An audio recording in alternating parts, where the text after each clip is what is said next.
What if the suffering you've been trying to escape is the very thing that is trying to complete you? Not in the comfortable, reframed, silver lining sense that spiritual culture so often offers. Not the suggestion that everything happens for a reason, or that your pain was cosmically designed to produce a specific lesson, or that the difficulty you've been living through is secretly a gift that a more spiritually advanced version of yourself would already recognize and be grateful for. Something more honest than any of those things. Something that does not require you to feel differently about what has been genuinely hard, or to perform a gratitude you do not genuinely feel, or to locate meaning in experiences whose weight you are still honestly carrying. The spiritual truth about suffering that Gabor Maté spent 50 years approaching through clinical observation to the research that eventually grounded his understanding of the connection between psychological experience and physical health, and through his own unflinching autobiographical honesty, is not a comfortable truth. It is not the kind of truth that makes suffering feel better in the moment of its being felt. It is the kind of truth that makes suffering make sense. And making sense of something genuinely from the inside, rather than through an imposed framework, is the different and more durable form of relief than any comfort that requires the suffering to be reframed into something it is not. The truth is this: suffering in the human life is not an interruption of the development of the genuine self. It is very often the primary mechanism of it. Not because suffering is good, or because it should be sought, or because a life without suffering would somehow be insufficient, but because the specific qualities that genuine psychological and spiritual maturity requires, the capacity for genuine compassion, the ability to be present to another person's pain without immediately needing to resolve it, the specific depth of self-knowledge that comes only from honest encounter with the full range of what being alive actually contains. Those qualities are almost never produced by comfort alone. They are produced by the specific alchemy of genuine suffering, genuinely survived, not survived in a sense of endured and then rapidly moved on from, survived in the sense of genuinely entered, genuinely felt, genuinely understood from the inside, and gradually, imperfectly, genuinely integrated into the fabric of who the person is becoming. This is the spiritual truth that nobody in your life was probably ever able to tell you, not because they did not love you or did not want to help, but because the culture in which both you and they were formed does not have adequate language for this, does not have the framework that allows suffering to be understood as developmental, rather than simply as something to be eliminated as efficiently as possible, does not have the specific combination of clinical precision and genuine spiritual seriousness that Gabor Maté brought to this territory, the combination that allows the truth to be told without being romanticized, without being minimized, and without the specific cruelty of telling someone who's genuinely suffering that they should be grateful for it. If something in what I've just said has landed somewhere real in you, if something below the surface of the conscious mind has recognized what I am pointing at, even before I have fully named it, I want you to drop 777 in the comments right now. 777, not as a ritual, as an honest signal that you're willing to sit with what this conversation is actually about, rather than reaching for the more comfortable version that lets you close the tab, feeling inspired but unchanged. Type 777. And let us go into the genuine territory together. The unconscious, in Carl Jung's understanding and in the clinical framework that informed Gabor Maté's work, is not simply the repository of what has been forgotten or suppressed. It is an active, intelligent, genuinely purposive system, one that is continuously below the level of conscious awareness, working toward what Jung called individuation, the process of becoming who you genuinely are, the lifelong, non-linear, never fully completed, but always genuinely underway movement of the psyche toward its own wholeness. And suffering in this framework is not the obstacle to individuation, it is frequently one of its primary instruments.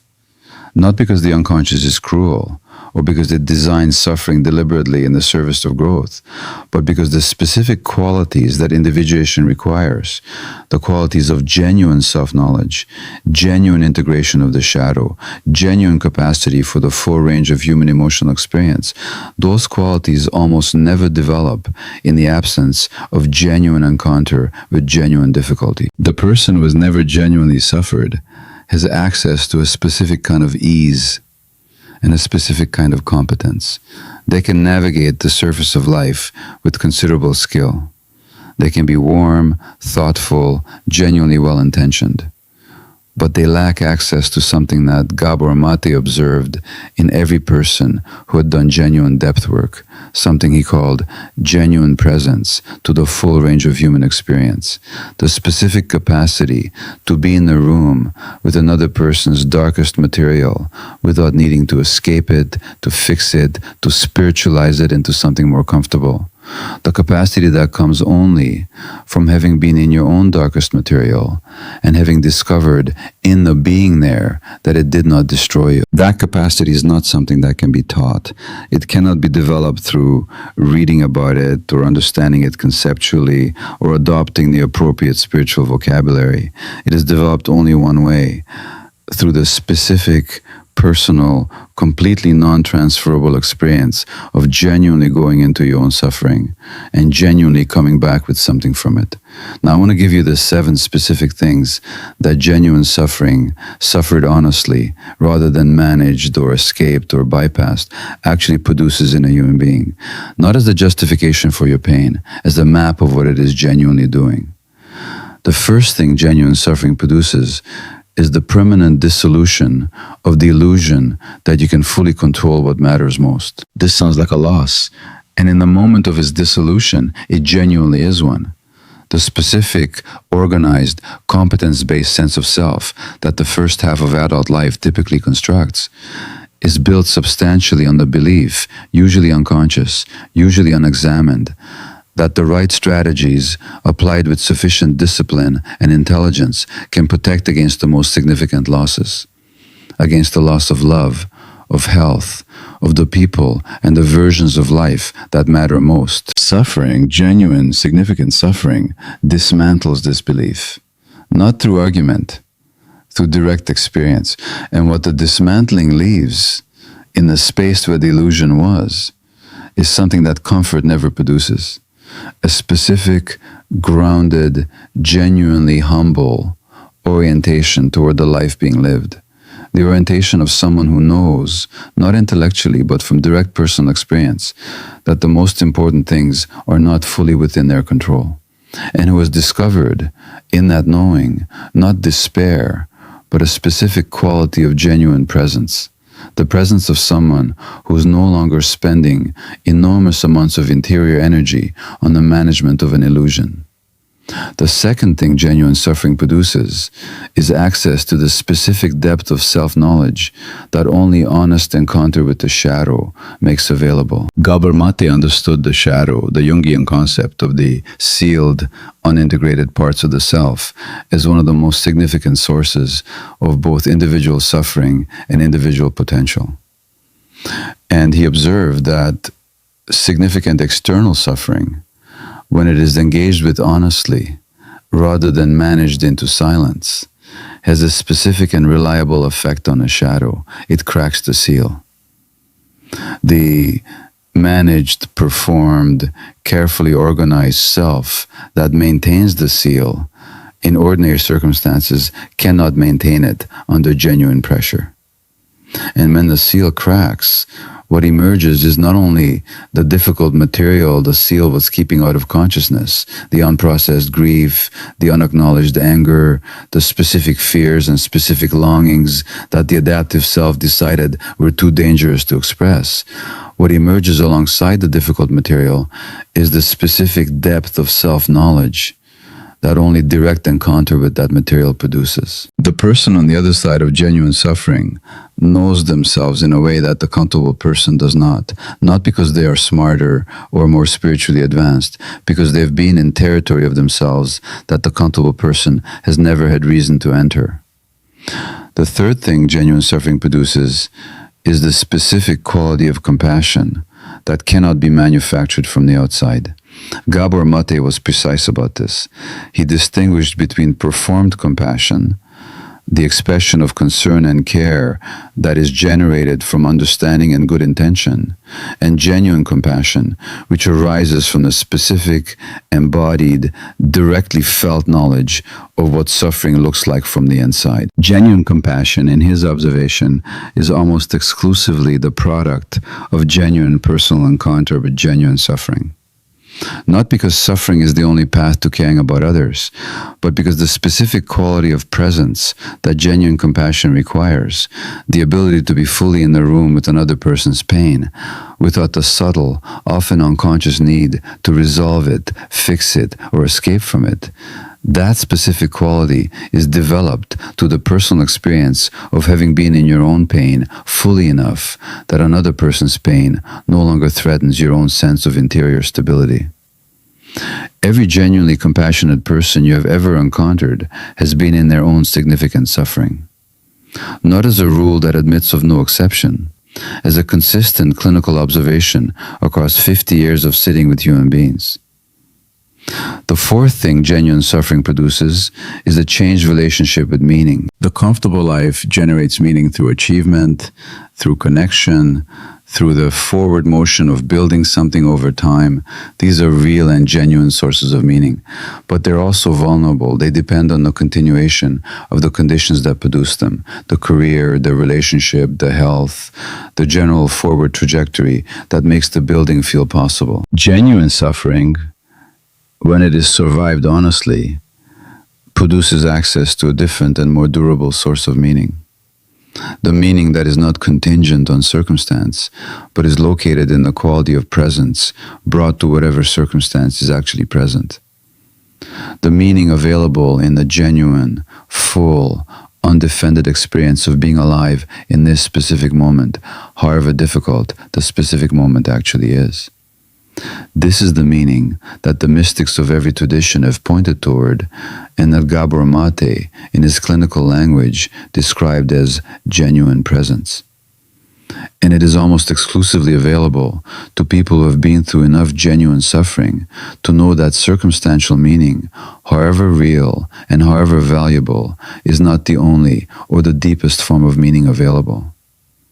The fifth thing genuine suffering produces is the dissolution of the specific pretenses that prevent genuine connection. Most human connection happens between managed selves, between the version of each person that has been organized for social presentation, competent, coherent, appropriately vulnerable in the specific ways that social context permits, but not genuinely vulnerable in the ways that genuine connection actually requires. This managed connection is not worthless. It carries genuine warmth and genuine care and genuine shared experience, but it is not the deepest form of connection available. The deepest form of connection available requires the specific quality of genuine vulnerability that only becomes possible when the pretense of having everything together has been genuinely surrendered rather than temporarily suspended.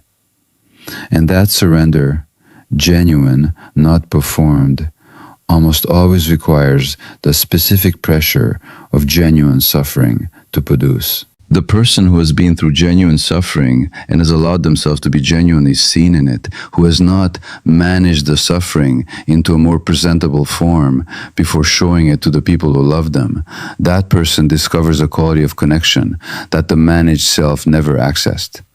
The specific, intimate, mutual recognition of two people who have both been in genuine difficulty and who are no longer pretending that they have not.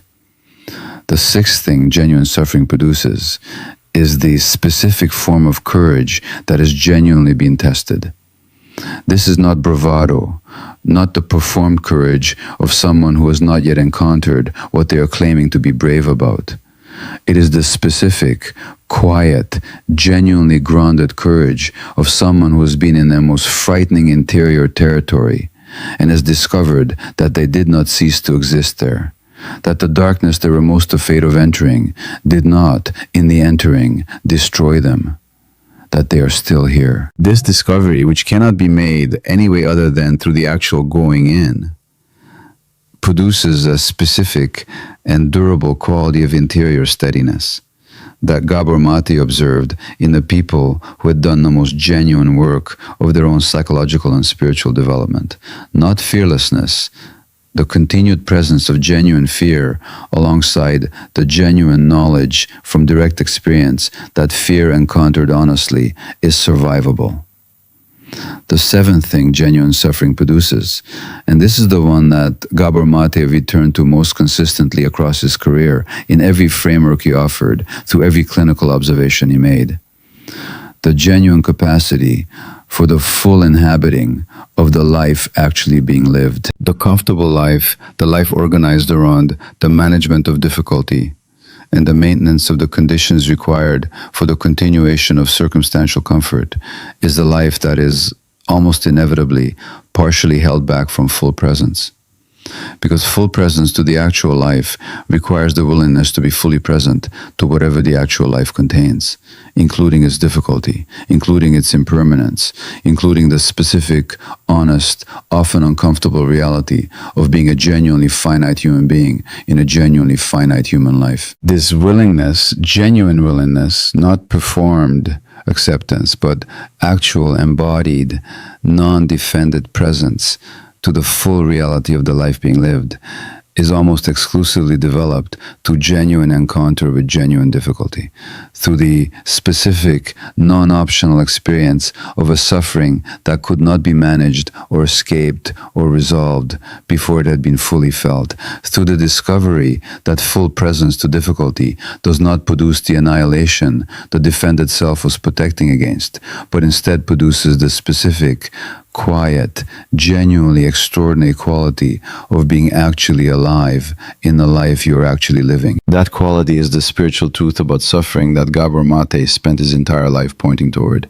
Not that suffering is good, not that it is deserved or designed or secretly a gift, but that suffering, when it is engaged with honestly, when it is entered rather than escaped, felt rather than managed, integrated rather than bypassed, produces in the human being who survives it with that quality of honesty intact, something that the comfortable life, for all its genuine value, simply cannot produce. The whole person, not the person who has resolved every difficulty or healed every wound or achieved some permanent state of elevated consciousness. The whole person, the one who has been in their own darkness and knows what it contains, who has encountered the full range of what being human actually means and has not looked away, who carries the specific, hard-won, genuinely irreplaceable quality of someone who has suffered honestly and has allowed that honest suffering to do what genuine suffering, engaged with honestly, always does, make them more completely themselves. And the privilege of a lifetime, the one that Gabor Maté pointed toward across 50 years of sitting with human beings at the full honest depth of their most unguarded experience, the privilege of a lifetime is to become who you truly are, not despite the suffering, through it, because of what the honest encounter with it has made available. That is the spiritual truth nobody was probably ever able to tell you. Now you have it. What you do with it is genuinely yours to decide.